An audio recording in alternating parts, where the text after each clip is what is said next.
नमस्कार, आप देख रहे हैं कुरुक्षेत्र और मैं हूं आपके साथ स्वाति श्रीवास्तव। और आज बात करेंगे समाजवादी पार्टी की, क्योंकि समाजवादी पार्टी में सब कुछ ठीक ठाक नहीं चल रहा है। पहले शिवपाल यादव की समाजवादी पार्टी से दूरियां और इस बीच आजम खान के भी जो तेवर हैं वो कुछ ठीक नहीं लग रहे हैं। इससे पहले जयंत पाल उनसे मिलने जेल पहुंचे और अब जिस तरीके से आज रविदास मेहरोत्रा जेल उनसे पहुंचे थे मिलने, लेकिन उनसे मिलने से आजम खान ने मुलाकात किया। हालांकि अखिलेश यादव का ये कहना है कि उन्हें इस मुलाकात के बारे में कुछ भी पता नहीं है।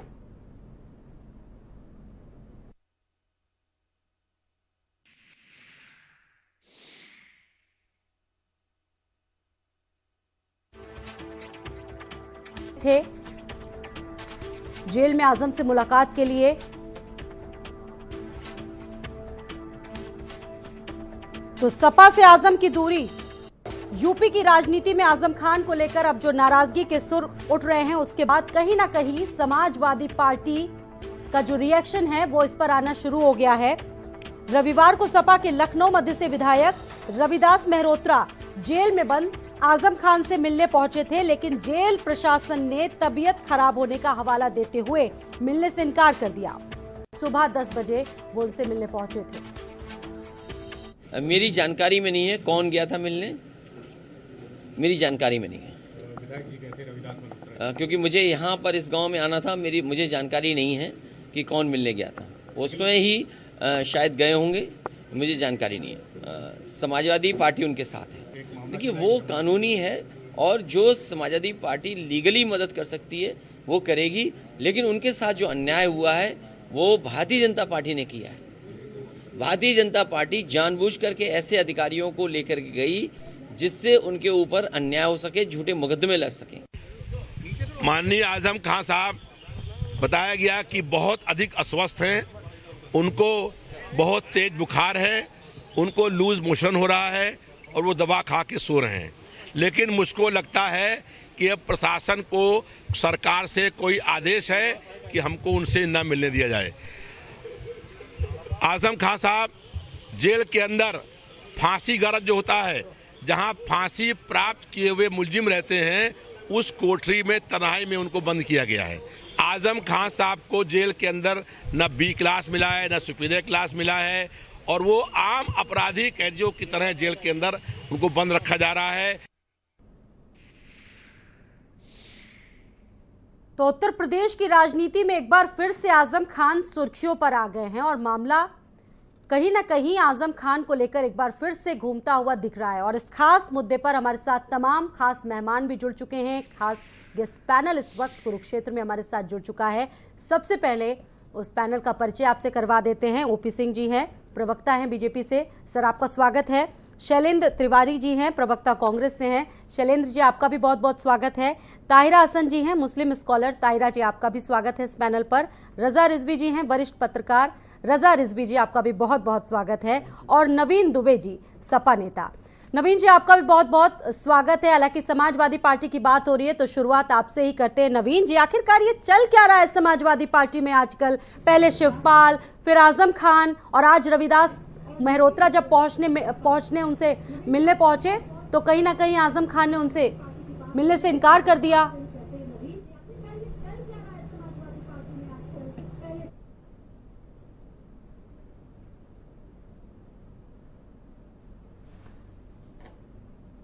नवीन, आपको आवाज आ रही है? चलिए, उनसे संपर्क टूट गया है और हम अब इस वक्त चलेंगे शैलेंद्र जी के पास। शैलेंद्र जी, आप इसको किस तरीके से देख रहे हैं? क्योंकि समाजवादी पार्टी के नेताओं का इससे पहले भी बयान सामने आ चुका है। उनका कहना है कि ये सब कुछ बीजेपी की बिछाई हुई बिसात है, पूरा आरोप आप पर ही मढ़ दिया है सपा ने। जी, हम पर मढ़ दिया जी। मैं कांग्रेस से शैलेंद्र तिवारी। शैलेंद्र जी, माफ कीजिएगा, ओपी सिंह जी से ये मेरा सवाल था। देखिए स्वाति जी, जी जी, जो पिछले दिनों जो घटनाक्रम है उसको देखते हुए स्वाति जी लग रहा है कि पार्टी और परिवार में सब कुछ ठीक नहीं है।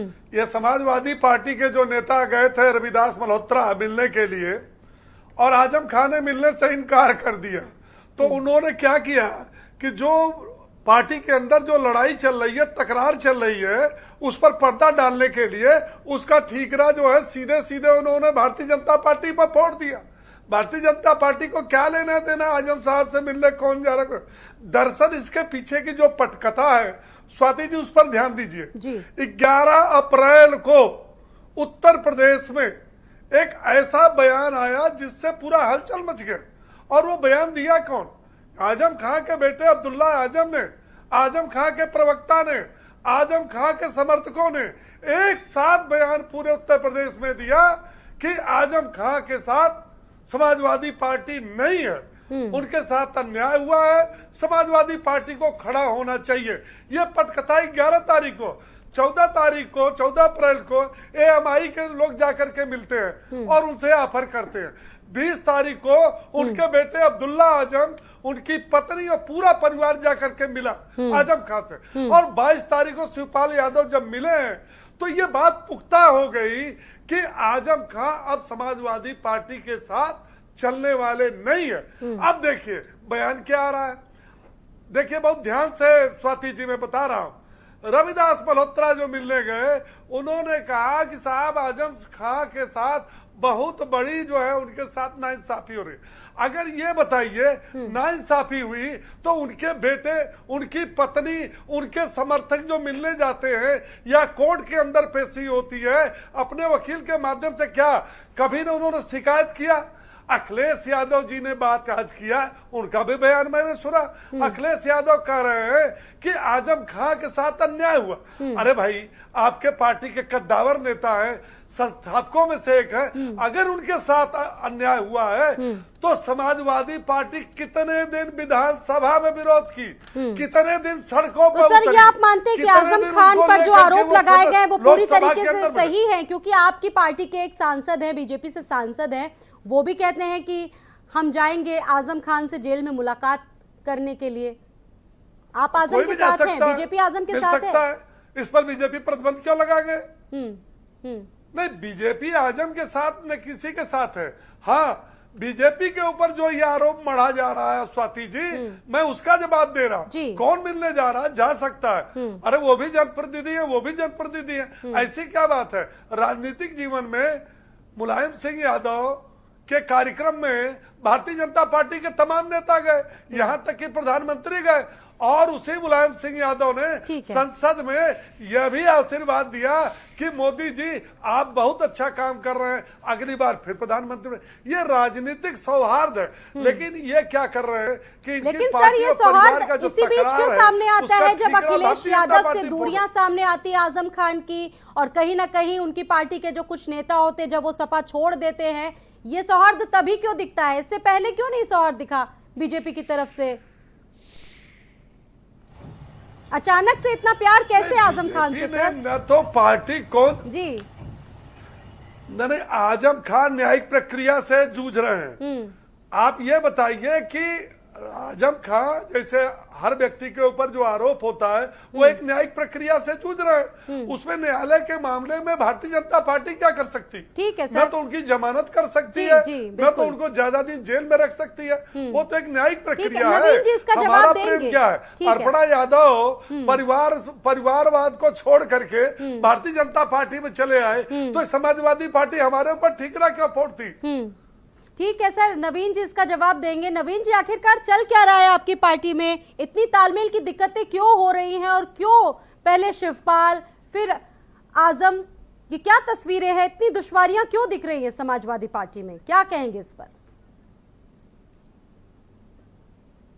तरीके की चर्चाएं गर्म हैं या जिस तरीके की अफवाहें चल रही हैं, वास्तविकता में समाजवादी पार्टी के अंदर ऐसा कुछ भी नहीं चल रहा है। रविदास मेहरोत्रा जी एक वरिष्ठ नेता हैं समाजवादी पार्टी के, और वो आजम खान साहब से मिलने गए। वहां पर वर्चुअली उनकी तबीयत ठीक नहीं थी, वो नहीं मिल सके। तो इसको बहुत बड़ा तूल देने की आवश्यकता नहीं है। दूसरी चीज, माननीय अखिलेश यादव जी ने स्पष्ट कहा है कि आजम खान साहब को फर्जी मुकदमों के तहत फ्रेम किया गया है, जिसकी लड़ाई अदालत में चल रही है। और अभी ओम प्रकाश जी ने इस चीज को एक्सेप्ट भी किया कि साहब ये अदालती मामला है, अदालत से तय होगा। तो अब ऐसे में यदि हम और एक तरफ वो कह रहे हैं कि सदन में विरोध नहीं किया, न्यायिक कार्रवाई को क्या सदन में विरोध करके या सड़कों पर विरोध करके बाधित किया जा सकता है? मेरा सवाल ओम प्रकाश जी से है, क्या ये इस तरीके से भीड़ तंत्र से या आंदोलनों से न्यायपालिका की कार्रवाई जो तय होती है? समाजवादी पार्टी का आरोप है कि आजम खां के साथ अन्याय हुआ, मैं उसके लिए कर रहा हूं। अगर हमने अन्याय किया है तो आप विपक्ष में हैं, आप सवाल उठाइए, आप उसके लिए संघर्ष करिए। ओपी सिंह साहब, अन्याय हुआ है, लेकिन आपको पता है कि जिन मामलों में वो बंद है जेल में, उसमें कोई ऑप्शन आपके पास नहीं है। नहीं, हमारे पास क्या ऑप्शन है क्या नहीं है ये हम आपको तो बताने वाले हैं नहीं है। पहली चीज, अभी सवाल इस बात का है कि आप ये बता दीजिए, क्या सारे मुकदमे जनता पार्टी की सरकार में आजम खान साहब पर दर्ज हुए हैं वो सही हैं या फर्जी और फैब्रिकेटेड है? आप बता दीजिए। सारे मुकदमों को आप सही मानते हैं? फिर मैं आपको बिंदुवार एक चीज पे लेके चलूंगा। 3 साल बाद क्यों पूछ रहे हैं ये सवाल? 3 साल बाद क्यों पूछ रहे हैं ये सवाल? 3 साल पहले पूछना चाहिए ना, पूछ रहा हूँ। जब वो जेल में गए थे, उनके ऊपर मुकदमा लगाया गया था, तब तो आप कोई सवाल को उठाते तो आप देते। आज 3 साल बाद जब वो न्यायिक प्रक्रिया में एक अंतिम दौर से गुजर रहे हैं, तब आप सवाल पूछ रहे हैं कि साहब बताइए कि वो सही था कि गलत था। और जब आप एक तरफ कह रहे हैं कि न्यायिक प्रक्रिया में गुजर रहे हैं, तो न्यायिक प्रक्रिया में हमसे क्यों सवाल पूछ रहे हैं? नवीन जी, जरा इस पर सब जवाब दीजिए कि पहले फसाद खान का बयान आता है। ठीक है नवीन जी, ओपी सिंह जी ठीक है, आपके पास वापस आएंगे। पहले फसाद खान का बयान आता है, नाराजगी दिखती है, ठीक है, आपको पता होगा आजम खान के मीडिया प्रभारी हैं, इस्तीफा होता है, उसके बाद एकाएक 10 मुस्लिम नेताओं का इस्तीफा हो जाता है समाजवादी पार्टी में, और वो कहते हैं कि हम आजम के साथ हैं और समाजवादी पार्टी हमारे साथ खड़ी नहीं दिखती है। फिर भी आप कह रहे हैं कि समाजवादी पार्टी में सब कुछ ठीक ठाक चल रहा है। स्वाति जी, सबसे हास्यास्पद विषय ये है कि जो लोग आजम खान साहब के साथ हैं और आज की तारीख में आजम खान साहब समाजवादी पार्टी के नेता हैं, तो अब अगर वो समाजवादी पार्टी के खिलाफ इस्तीफा देकर आजम खान साहब के साथ खड़े हैं, तो ये किस मनोदशा के तहत खड़े हैं, आखिर वो कौन से दल के साथ खड़े हैं, ये उनको तय करना होगा। आजम ने भी तो शिवपाल से मुलाकात कर ली, लेकिन आज रविदास मेहरोत्रा से क्यों नहीं मिले फिर आजम खान? नहीं, देखिए माननीय से 1 घंटे उनसे मुलाकात की, माननीय शिवपाल सिंह नहीं, बिल्कुल आज नहीं हो पाई है मुलाकात, हो सकता है कल हो जाए। वो वृद्ध हैं, बीमार हैं इस समय जेल के अंदर, और जेल के अंदर जब आप मिलने जाते हैं तो स्वेच्छा से मिलने नहीं दिया जाता, उसका एक प्रोटोकॉल होता है। और अगर वहां के डॉक्टर ने सजेस्ट किया कि आप मत मिलिए किसी से, तो आप नहीं मिल सकते। इसमें बहुत बड़ा तूल देने वाली नहीं लगता है। हम वोट भी दें, हम जेल भी जाएं, दरी भी बिछाएं, लेकिन मरहम पे कोई भी देखे ना, आपको मरहम जो हमारे जख्म है उस पर कोई भी मरहम ना लगाए। जी स्वाति जी, सवाल इस बात का है कि ये बयान फसाहत साहब 10 मार्च से पहले भी तो दे सकते थे, आखिर 10 मार्च को बाद उन्हें जरूरत क्या पड़ी? और जब से समाजवादी पार्टी की सरकारें उत्तर प्रदेश में रही हैं, क्या तब उनको ऐसा कभी महसूस नहीं हुआ जो आज हो रहा है? ये बहुत बड़ा सवाल है। देखिए, ऐसा होता है कि हम लोग कई बार चीजों का मूल्यांकन बहुत स्वार्थ परख होकर कर लेते हैं, जो नहीं करना चाहिए। राजनीतिक जीवन में फसाहत साहब सर कहीं ना कहीं ऐसा लग रहा है कि अब दोहरे मोर्चों पर आपको लड़ना पड़ेगा, एक तरफ बीजेपी से और अपना एक दूसरी तरफ कहीं ना कहीं जो आपकी पार्टी से नेता अलग जा रहे हैं, दूसरी तरफ एक नया मोर्चा खड़ा हो रहा है, उससे भी कहीं ना कहीं आपको लड़ना पड़ेगा। शैलेंद्र तिवारी जी आपके पास आते हैं। जी, कुछ लोगों का तो ये भी आरोप है, ये भी कह रहे हैं कि कई ऐसे नेता हैं कांग्रेस के जो आजम खान से संपर्क साध चुके हैं और कह रहे हैं कि वो अब कांग्रेस में भी उनको लाना चाहते हैं और नेशनल राजनीति में उन्हें जगह दी जाएगी। शैलेंद्र जी, इसका जवाब दीजिए। देखिए, इसमें आरोप क्या, मिल तो कोई किसी से भी सकता है, एक बात है। दूसरी बात ये है कि मुझे लगता है कि ये जो सारा एजेंडा सेट किया जा रहा है, ये महंगाई से ध्यान हटाने की, 105 रुपए का लीटर पेट्रोल है, 100 रुपए में डीजल है, 240 रुपए में कड़वा तेल है, 220 रुपए लीटर जो है रिफाइंड है, 1000 रुपए का सिलेंडर है। इन सब चीजों से जो है ध्यान भटकाने के लिए कभी परिवारवाद, कभी कुछ। अरे भाई, भारतीय जनता पार्टी को परिवारवाद से इतना गुरेज है तो परिवार के लोगों को पार्टी में क्यों लेती है? उनको परिवारवाद से नहीं है, उनको किसी परिवार से है, और परिवारवाद का उनको केवल एक जो है ड्रामा फैलाना है। हर परिवार के एक बच्चे को उन्होंने ले लिया है और परिवारवाद की बात भैया करते हैं। सरेंद्र जी, कुल ये मिलाकर के परिवारवाद पर डिबेट नहीं चल रहा है। कुल मिलाकर के जो इनका एजेंडा है वो साफ सेट है। इनको महंगाई जनता त्रस्त है, उस पर बात नहीं करनी है। तमाम सारी चीजें हैं जो सामने हैं, मुझे लगता है ये सब एजेंडा सेट कर रखा है भारतीय जनता आपको पार्टी लगता है पूरी कि तरह से। एजेंडा है? ठीक है, रजा रिजवी जी आपके पास आते हैं। रजा रिजवी जी, आप इसको किस तरीके से देख रहे हैं? एक वरिष्ठ पत्रकार के तौर पर आपको क्या लगता है, अगर आजम खान सपा छोड़ देते हैं तो एक बड़ा वोट बैंक किधर चला जाएगा? देखिए, ये बात जो है वो चुनाव से पहले अगर आप देखेंगे तो चुनाव से पहले ये बात उठ रही थी। शिवपाल जो है वो 100 कैंडिडेट मांग रहे थे कि 100 प्रत्याशी हमें दें तो सपा से हम समर्थन करेंगे, लेकिन जो है वो शिवपाल जी बिल्कुल साइलेंट मोड पर रहे और उसके बाद लास्ट में खाली उनको सिंबल दे दिया गया, उस सिंबल से लड़ गए। अपने सिंबल से भी नहीं लड़े और अपनी जो पार्टी है उसको उन्होंने ज़िंदा रखा, उसको ख़त्म भी नहीं किया, उसको मर्ज भी नहीं किया, और वो जो है एमएलए हो गए सपा से। सपा की बैठक में समाजवादी पार्टी के, जाहिर सी बात है समाजवादी पार्टी के एमएलए थे, उनको बुलाना चाहिए था, लेकिन उनको इसलिए नहीं बुलाया गया, कहा गया कि भाई ये प्रसपा के जो है अध्यक्ष हैं, इसलिए ये जो है इनको बाद में। वहाँ से एक लड़ाई जो है वो अंदरूनी जो है शुरू हुई और उसका असर जाकर के ये हुआ कि शफीकुर रहमान बर्क ने एक जो है टीवी पे, एक चैनल पे कह दिया कि साहब ऐसा है कि मुसलमान से भाजपा से जो है नाराज़गी है, उसके साथ साथ सपा के साथ भी मुसलमानों को नाराज़गी है ज़्यादा। उसके बाद वो एक आने के बाद मैसेज फिर एक जो है फसाहत का, जैसे आपने बताया, वो आ गया कि साहब मुसलमानों के साथ सपा उस तरीके से बर्ताव नहीं करती जिस तरीके से करना चाहिए। वोट ले लेती है लेकिन काम नहीं करती। किसी ने कहा कि अखिलेश कहते हैं कि बदबू आती है, लेकिन बहरहाल किसी ने सुना, हमने तो सुना नहीं, लेकिन किसी डिबेट पे ही बात आ गई थी कि बदबू आती है मुसलमानों के पास से। तो ये जो बातें उठी, इस बात से ये लगा अखिलेश यादव को कि शायद जो मुस्लिम वोटर है वो हमसे नाराज़ है, तो इसलिए उन्होंने साधने की कोशिश की। अभी शाहजिल इस्लाम वाला जो मामला हुआ, आप समझिए, जो पेट्रोल पंप का, उन्होंने एक कमेटी बना दी कि वहाँ जाके जांच करेगी। एक मामला और जो हुआ उसमें जो है उसमें बर्क साहब को और कई लोगों को भेजा कि साहब उसकी जाके जांच करें। खुद जो है अखिलेश निकलना शुरू हुए, लेकिन जब अखिलेश उनके शिवपाल से आजम खान की मीटिंग से पहले जयंत चौधरी भी उनके परिवार से जाकर के मिले, जब मामला उठा तो जयंत चौधरी भी मिले, उसके बाद शिवपाल मिले और शिवपाल 1 घंटे से ज़्यादा टाइम मिले। और वहाँ पर निकलने के बाद जो शिवपाल ने एक जो बात कही, अगर उसका आप माइन्यूटली ऑब्जर्वेशन कीजिए, कभी भी शिवपाल जी ने मुलायम सिंह यादव पर कुछ बात नहीं की। कभी हमारे बड़े भाई हैं, जैसा कहेंगे वैसा हम करेंगे, क्या समझे, जैसा होगा वैसा करेंगे, और हमेशा उनके सम्मान में बात की। वहाँ से निकलने के बाद एक बात जो उन्होंने कही कि नेता मुलायम सिंह यादव भी इसको जो है लोकसभा के अंदर जो है वो आजम खां की बात को उठा सकते थे, उन्होंने नहीं उठाया। तो ये बहुत बड़ी बात उन्होंने कही, छोटी मोटी बात नहीं कही। मुलायम सिंह यादव बहुत बड़े लीडर हैं और वो अपने भाई का बहुत सम्मान करते हैं।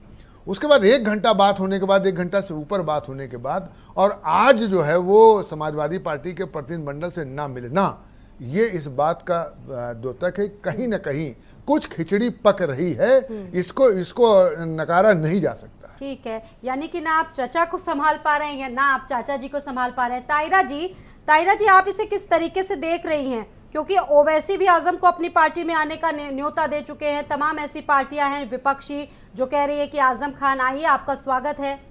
एक नया मोर्चा आपको दिख रहा है इसमें? देखिए, मोर्चा बन सकता है क्योंकि जयंत, शिवपाल दोनों ही मिल चुके हैं। एक परिवार से मिला है, एक खुद आजम खां से जेल में जाके मिले हैं। लेकिन मेरा ये कहना है कि आजम खां पे जो बात हो रही है ये पॉलिटिकली एक बात है। कोई मोर्चा बन सकता है और ये राइट है किसी भी पॉलिटिकल पार्टी के नेताओं को कि वो कब पार्टी छोड़ दें और कब दूसरा मोर्चा बना ले। लेकिन मेरा मानना है कि जो रविदास जी ने, मल्होत्रा जी गए मिलने, उन्होंने कहा कि हमें यहाँ पे उनकी बाइट देखिए, अखिलेश यादव जी ने भेजा है और अखिलेश यादव जी कह रहे हैं, अभी आपकी उस पर दिखाया, वो कह रहे हैं मुझे नहीं पता लेकिन हम आजम खां के साथ हैं। This is contradictory.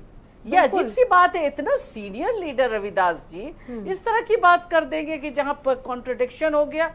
वो कह रहे हैं कि अखिलेश यादव ने भेजा है, वो कह रहे हैं कि नहीं हमें पता ही नहीं है, लेकिन हम उनके साथ हैं। नहीं ताहिरा जी, तो सवाल मुझे ये भी लगता है कि अगर वो प्रतिनिधि मंडल को ये भेजते तो है कि समाजवादी तो सिर्फ एक पार्टी व्यक्ति में को नहीं भेजते, कई नेताओं को भेजते, कई सीनियर नेताओं को भेजते जी, सिर्फ एक, क्योंकि इससे पहले प्रयागराज में और भी लोग उनका कहते हैं एक कि प्रतिनिधि हो मंडल सकता गया था, है कि तमाम वो लोगों के मुलायम साथ सिंह के गया दूत था। रहे हो। ये उन्हीं का इनिशिएटिव हो सकता है ताहिरा जी। नहीं देखिए क्या राष्ट्रीय अध्यक्ष को ये पता ही नहीं होगा कि प्रतिनिधि मंडल गया है? भाई वही तो सवाल है। उनकी पार्टी के हैं, यहाँ से एमएलए हैं लखनऊ से। हाँ, तो आखिर पता कैसे नहीं था? तो ये तो एक अजीब से, मैंने कहा ना, लेकिन जो मेरा कहना है कि यहाँ पे बात आजम खान की हो रही है। सिर्फ मेरा कहना है कि सामाजिक न्याय की पार्टी में अखिलेश यादव फेल हैं बिल्कुल। वो तमाम इश्यूओं पे नहीं गए। रायबरेली में दलित बच्चे के साथ ह्यूमिलेशन हुआ तब नहीं बोले। एक 5 साल की बच्ची का ट्वीट उनका कितनी लेट आया है, अयोध्या में जो बलात्कार हुआ है। तो इस पे वो महिला मुद्दों पे नहीं बोल रहे हैं, दलित मुद्दों पे नहीं बोल रहे हैं, मुस्लिम मुद्दों पे नहीं बोल रहे हैं। अब मुसलमान का अगर नाम लेने में प्रॉब्लम है तो कोई बात नहीं, हो सकती है किसी को प्रॉब्लम, तो वोट भी मत लीजिए, सीधी सी बात है। इफ यू फील शाई of taking name of the Muslims, don't be शाई of not taking the vote of the Muslim. आप सोचते हैं 111 जो सीट्स भी ली हैं, इनको ऐसे ही मिल गई हैं। इसमें बड़ा कंट्रीब्यूशन है इस कम्युनिटी का। तो मुझे लगता है कि अगर ये बोल नहीं सकते, खैराबाद में नहीं बोल रहे हैं, वो इतना इस तरह के बयान दे रहे हैं, बाद में मुख्यमंत्री उसको कह रहे हैं कि जेल में भेजो। यानी कि कुछ तो प्रॉब्रम चल रही है अंदर, भले ही समाजवादी पार्टी माने या ना माने। वोट लेके बैठे हैं, हाँ। वो नहीं बोल रहे हैं। हमें ये नहीं पता है कि आजम खान चले जाएंगे तो बहुत चेंज हो जाएगा। मैं नहीं मानती कि बहुत वोट बैंक चला जाएगा, ऐसा कुछ नहीं है। लेकिन अखिलेश यादव को सोशल जस्टिस की पार्टी है, इनको खुद बोलना चाहिए ऑप्रेस क्लास के लिए, सिर्फ मुस्लिम्स के लिए नहीं। उनको एक विपक्ष के नेता में, उनको विपक्ष का 36% उनका वोट बैंक, उनके पिता का भी नहीं था इतना वोट शेयर इस बार जो उनको मिला है। तो इसीलिए दिया गया है कि आप जो है खाली मंत्रिमंडल को भेज दीजिए और ट्वीट कर दिया कीजिए, इसलिए तो नहीं दिया गया है ना, आपको विपक्ष की भूमिका में देखने के लिए दिया गया है। नवीन जी जरा ये बताइए कि आजम खान ने ये क्लियर कर दिया है कहीं ना कहीं कि वो किससे मिलना चाहते हैं, किससे नहीं मिलना चाहते, और ये भी आरोप लगे हैं कि जिस तरीके से समाजवादी पार्टी को आजम के मामले में स्टैंड लेना चाहिए था, चाहे चुनाव थे उस समय भी वो स्टैंड कहीं ना कहीं समाजवादी पार्टी ने नहीं लिया, वो कहीं ना कहीं संघर्ष करती नहीं दिखी आजम खान के साथ। ये आरोप उनके बेटे ने भी लगाया, शिवपाल यादव भी बोल चुके हैं ये चीज। और देखिए स्वाति जी, इसमें ऐसा है कि जब चुनाव होता है तो चुनाव के लिए एक प्रॉपर कमेटी होती है, कोई वन मैन डिसीजन नहीं होते हैं किसी भी पार्टी में, चाहे वो हमारी पार्टी हो, भारतीय जनता पार्टी हो, अन्य कांग्रेस हो, कोई भी पार्टी हो। ये सब क्यूमुलेटिव डिसीजन लिए जाते हैं, लोगों के साथ बैठ के डिसीजन होते हैं। और मैं समझता हूं कि जो टिकट वितरण हुआ है उसमें किसी हद तक आजम खान साहब की भी सहमति रही होगी, उनके पास भी लिस्ट भेजी गई है और उसके बाद उन्होंने उसमें अपनी जो भी सहमति जताई है या विरोध जताया होगा उसके अनुरूप फैसले हुए हैं। आज की तारीख में जब चुनाव परिणाम आ चुके हैं और इस तरीके की मरमरिंग शुरू हुई है, चाहे वो माननीय शिवपाल सिंह यादव जी का मामला हो, चाहे वो आजम खान साहब के फसाहत हुसैन साहब का बयान हो, अल्टीमेटली या सफीकुर रहमान बर्क साहब का बयान हो, ये सारे बयान जब चुनाव परिणामों के बाद आ रहे हैं तो इसका आखिर अर्थ क्या निकाला जाए, सबसे बड़ी चीज है। दूसरी चीज है, समाजवादी पार्टी को जो मैंडेट मिला है वो एक सशक्त विपक्ष का मैंडेट मिला है और हम रचनात्मक विपक्ष की भूमिका का निर्वहन करने के लिए तैयार हैं और हम कर रहे हैं। आप एक चीज देखिएगा, प्रयागराज के अंदर आजकल एक हत्या, सामूहिक हत्याओं का केंद्र बन गया है। 5-5 हत्याएं एक परिवार की हो रही है। वहां पे सरकार खामोश बैठी हुई है, कार्रवाई कहीं हो नहीं रही है, रेप हो रहे हैं, बलात्कार हो रहे हैं और आरोपियों के यहाँ कोई बुलडोजर नहीं चल रहा है। सरकार दोहरे मापदंड से प्रदेश को चलाने का काम कर रही है, जो मैं समझता हूं कि जनता इसका मूल्यांकन कर रही है और एक समय के बाद में कहीं ना कहीं लोग फेडअप हो जाते हैं। जिस तरीके की बात अभी हमारी बहन कह रही थी कि सब मुस्लिम समाज को उस तरीके की तरजीह अखिलेश यादव साहब ने नहीं दी है, या ऐसा आपका अनुमान, निजी अनुभव हो सकता है, but as a mass perception में आप देखेंगे तो ऐसा कदापि नहीं है। हम लोग सब समाज को साथ लेके चल रहे हैं, चाहे वो बैकवर्ड समाज हो, चाहे वो सवर्ण समाज हो, चाहे वो मुस्लिम समाज हो, चाहे वो अन्य कोई समाज हो, दलित समाज हो, सबको साथ लेके गुलदस्ता तो नवीन जी ये मानते हैं कि शिवपाल जी अब समाजवादी पार्टी से बिल्कुल अलग हैं, क्योंकि कई बार वो बीच बीच में बोल ही देते हैं कि सही समय का इंतजार है। चलिए इसका जवाब हम ओपी सिंह से ले लेते हैं। ओपी सिंह जी, क्या शिवपाल बीजेपी ज्वाइन करेंगे? क्या आपकी पार्टी में उनका स्वागत है? अब ये देखिए, मेरी पार्टी में सबका स्वागत है। अर्पणा यादव आई, उनका भी स्वागत है। कल शिवपाल यादव आते हैं, उनका भी स्वागत है। लेकिन मैं आपका जो डिबेट चल रहा है स्वाति जी, मैं 3 बिंदुओं पर केवल बोलूंगा और वो आपके चैनल के माध्यम से ही बोलूंगा, क्योंकि आपके चैनल ने ही उस चीजों को दिखाया है। पहली चीज, समाजवादी पार्टी के आदरणीय प्रवक्ता नवीन जी ने कहा कि आजम खां बीमार थे, हो सकता है इसलिए नहीं मिले हो। और आपके ही चैनल पर रविदास मल्होत्रा बोल रहे हैं कि उनको मिलने नहीं दिया गया। जिला प्रशासन ने यह कह करके कि उनको बुखार है और दर्द है और सो रहे हैं, मिलने नहीं दिया। यह विरोधाभास देखिए।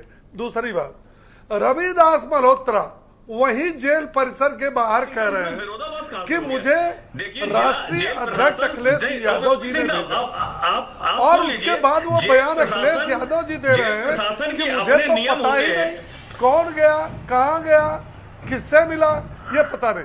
नवीन जी धैर्य रखिए, मैं आपकी ही बात कर रहा हूं। दूसरी बात, मैंने कहा 3 बिंदुओं पर बोलो, 1 बिंदु बोल चुका।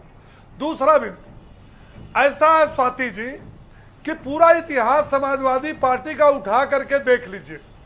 नवीन जी धैर्य से, मैं भी आपको धैर्य से सुन रहा हूं और बहुत अच्छे प्रवक्ता, मैं आपका सम्मान करता हूं। दूसरी बिंदु पर मैं बात कर रहा हूं। देखिए, समाजवादी पार्टी का इतिहास है, जब चुनाव इस प्रदेश के अंदर होता है, इनका एक ही बयान जारी होता है कि हम समान विचारधारा के लोगों के साथ हम गठबंधन कर रहे हैं। मेरा यह मानना है, अखिलेश यादव ने अपने जमाने में किसी चुनाव में कोई गठबंधन नहीं किया। इन्होंने कुछ दिनों के लिए करार किया है, और करार इस बात के लिए किया है कि चुनाव में एन केन प्रकार, जैसे उन्होंने जातिवाद का नारा लगाया, यमवाई का नारा लगाया, वो इससे तमाम कुनबों को बटोर लेते हैं और कहते हैं किसी प्रकार से सत्ता पर काबिज होना। आपको मैं बताऊं स्वाति जी, 2017 में इन्होंने कांग्रेस से करार हुआ, जैसे मतगणना में परिणाम आया क्या हुआ। 2019 में बहन मायावती से इन्होंने करार किया, मतगणना समाप्त नहीं हुई, उसके बाद क्या हुआ। 2022 में ये चुनाव लड़े, मतगणना खत्म नहीं हुई कि महान दल के अशोक मौर्य कहीं गए, शिवपाल जी कहीं गए, जयंत चौधरी कुछ बोल रहे हैं, आजम खां कुछ बोल रहे हैं। तो भैया नवीन जी, आपकी पार्टी, आपका परिवार, आपको मुबारक हो। आजम खां के पार्टी के निकलने से या किसी के जुड़ने से समाजवादी पार्टी का ही भला हो सकता। भारतीय जनता पार्टी का कोई भला नहीं। भारतीय जनता पार्टी का भला तब होता जब हमारी अल्पमत में सरकार होती। हमको तो जनता ने इतना बड़ा जनादेश दिया है कि हमने 37 साल का रिकॉर्ड तोड़ दिया। तीसरा बिंदु, नवीन जी, आप इस डिबेट को खींच के ले गए कानून व्यवस्था पर, बहुत अच्छी बात। जनता को भी अधिकार है, और आप चूंकि प्रमुख विपक्षी दल हैं, इसलिए आपको सरकार की रीत और नीति पर सवाल उठाने का पूरा अधिकार है।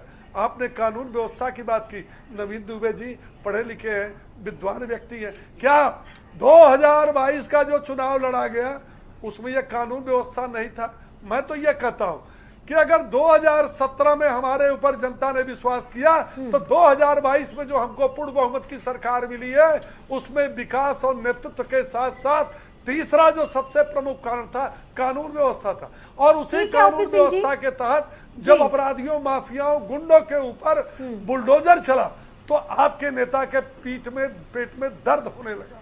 उन्होंने विरोध किया। इसका जवाब बुलडोजर बाबा का नाम किसने दिया? नवीन जी, याद है ना? नवीन जी, इसका जवाब आपसे लेंगे, लेकिन एक छोटे से ब्रेक लेंगे उसके बाद। बुलडोजर बाबा अखिलेश यादव ने कहा। ठीक है, इसका जवाब नवीन जी से लेंगे एक छोटे से ब्रेक के बाद। फिलहाल वक्त हो गया है एक छोटे से ब्रेक का, और ब्रेक के बाद भी हमारी ये चर्चा लगातार जारी रहेगी।